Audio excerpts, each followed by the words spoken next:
నమస్తే welcome to YR TV నేను రంజిత్ సింగరేణిలో జరిగిన అక్రమాలపై కేంద్ర ప్రభుత్వం ఏర్పాటు చేసిన దర్యాప్తు కమిటీ నిజాలను నిగ్గు తేల్చినట్టుగా విశ్వసనీయ సమాచారం అందుతోంది. నైని కోల్ బ్లాక్ టెండర్ల వివాదం, సింగరేణి నిధుల దుర్వినియోగం వంటి అంశాలపై విచారణ జరిపిన కేంద్ర దర్యాప్తు కమిటీ కేవలం 24 గంటలలోనే పరిశీలన పూర్తి చేసి ప్రాథమిక నివేదికను కేంద్ర బొగ్గు గనుల శాఖకు అందజేసినట్లుగా ప్రచారం జరుగుతుండడం హాట్ టాపిక్గా మారుతుంది.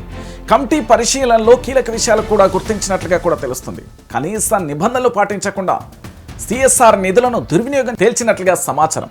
అయితే ఇక్కడ ఒక ప్రధానమైన అంశం, స్వయం ప్రతిపత్తి హోదాను అడ్డు పెట్టుకుని రేవంత్ ప్రభుత్వ పెద్దలు ఇటు సింగరేణి ఉన్నతాధికారులు నిబంధనలు ఉల్లంఘించినట్లుగా కూడా కమిటీ అభిప్రాయపడినట్లుగా తెలుస్తుంది.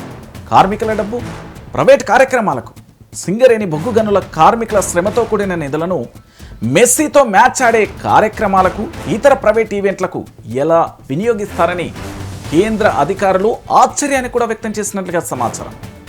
కార్మికుల సంక్షేమానికి వినియోగించాల్సిన డబ్బులు ఇలా మళ్లించడంపై కమిటీ తీవ్ర అసంతృప్తి వ్యక్తం చేసినట్లుగా తెలుస్తుంది. నిధుల దుర్వినియోగం, మళ్లింపు వెనుక ఉన్న ఉన్నత అధికారుల పాత్ర గురించి కూడా వేగవంతమైన విచారణ చేస్తున్నట్లుగా కూడా తెలుస్తుంది.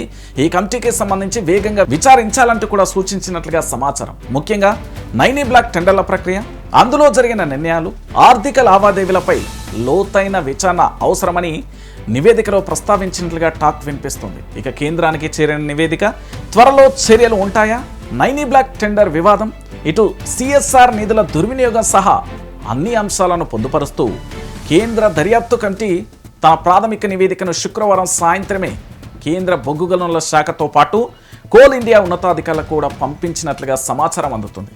అయితే కేంద్ర దర్యాప్తు కమిటీ నివేదిక ఆధారంగా త్వరలోనే కేంద్ర ప్రభుత్వం చర్యలు తీసుకునే అవకాశం ఉందని అధికార వర్గాలు చర్చలు కొనసాగుతున్నాయి.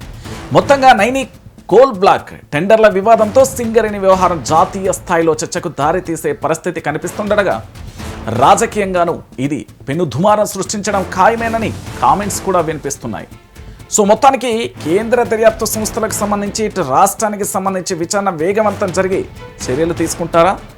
మెస్సీతో ఆడిన మ్యాచ్కి సంబంధించిన నిధుల దుర్వినియోగాన్ని వాపస్ తీసుకురాగలుగుతారా?